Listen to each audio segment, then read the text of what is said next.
Hello everyone, welcome back to the channel. Have you ever felt the ache of loneliness even when surrounded by affection? Have you wondered how the same bonds that bring us joy can also tie us to suffering? Today we dive into the Buddha's profound perspective on solitude and liberation within the cycle of love, desire, birth, and death, exploring how to transform our deepest longings into gateways to freedom. In this video we will explore two key insights. First, how attachment in love and desire anchors us to repeated cycles of birth and death. And second, how true liberation unfolds when we learn to hold even our most precious relationships with open hands. By understanding the Buddha's teaching on the perils and possibilities of desire, we can cultivate both heartfelt connection and lasting peace. The Buddha observed that love and desire often awaken a sense of aloneness, for when we crave another's presence, absence feels like an abyss. We imagine that another person's approval or companionship will fill an inner void, only to find that dependence breeds fear of loss, fear of change, fear of impermanence. Like a wave longing for still water, our yearning unsettles the very heart it seeks to soothe. Yet within this tension lies opportunity, for when we face our aloneness squarely, we glimpse the boundary between self and other, and the possibility of transcending it. Rather than condemning desire outright, the Buddha offered a middle way, and that neither indulges passion nor suppresses natural affection. He taught that love, when infused with wisdom, becomes a force of liberation instead of bondage. By learning to appreciate the preciousness of each moment, without clinging, we open to the full spectrum of relationship, its sweetness and its sorrow, its birth and its passing. In this way, solitude is no longer a sign of failure, but a mirror reflecting the depth of our inner freedom. Central to this understanding is the practice of mindfulness in relationship. When we bring gentle awareness to our feelings of longing and fear, we discover that they rise and dissolve like clouds crossing the sky.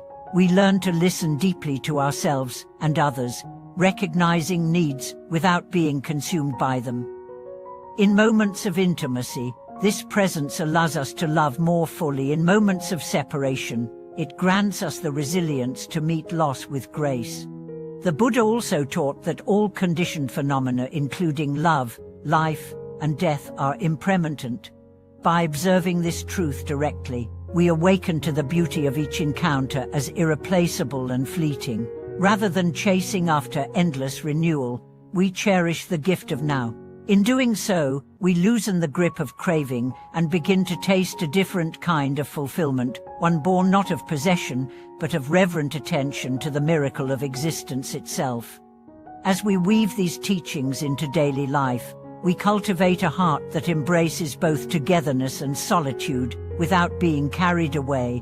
Whether sharing laughter with friends or sitting quietly in solitude, we rest in a space of equanimity that transcends circumstance. In this space, the cycles of birth and death continue, yet we stand unshaken, dancing in harmony with life's ever-turning wheel.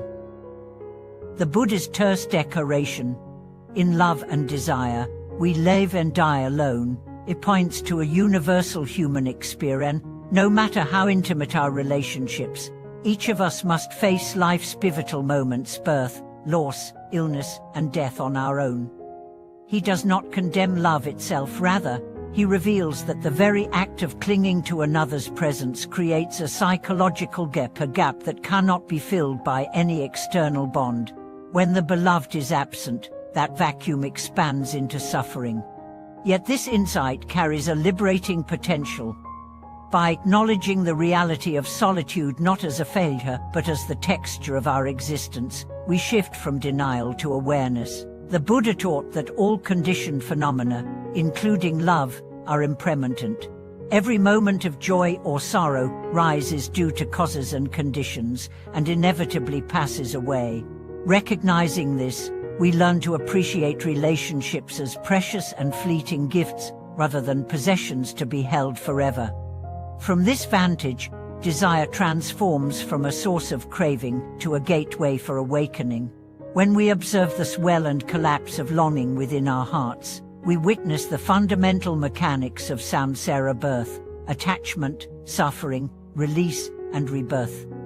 Each wave of desire becomes a teacher, showing us how tightly we cling and how that clinging binds us to repeated cycles of discontent. The path the Buddha offers is not to extinguish love but to infuse it with equanimity.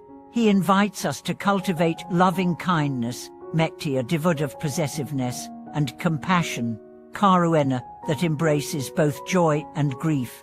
In practice, this means engaging with others wholeheartedly, yet with open hands, loving fully, yet without the frantic grasp that breeds fear when the beloved is gone. In welcoming presence, we honor connection. In accepting absence, we honor resilience. A practical way to live this teaching is through mindful relationship. In moments of togetherness, pause to breathe and root your attention in the present, acknowledging the fragile beauty of this encounter.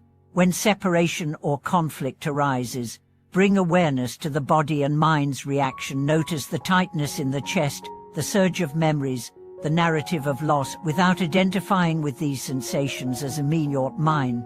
In doing so, you learn that the story of desire is not you, and release seeds of freedom. Consider the Buddha's metaphor of the lotus. Though it arises from mud, it remains unstained by it. Likewise, our relationships emerge from the murky depths of attachment, yet we can cultivate a heart that blooms in wisdom, untouched by the mud of craving. This purified love does not deny emotion, but transforms its quality, so that joy becomes a mirror reflecting beauty, and sorrow becomes a mirror reflecting depth. Importantly, the teaching of a no substitute, wuyudaisiti, that our joys and sorrows are ours alone, does not bring despair but empowerment. When we accept sole responsibility for our inner world, we reclaim agency. We cease waiting for others to fix our pain or sustain our happiness. Instead, we turn inward, developing the capacity to meet any rising state with gentleness and insight. As we continue this path, we discover that solitude itself can be a sanctuary. In quiet moments alone on a morning walk, in the hush of dawn, or sitting in meditation, we encounter the stillness beneath the waves of desire. This stillness is not cold isolation, but the luminous ground of liberation. From here, love radiates outward, not from need but from fullness. Thank you for watching this video.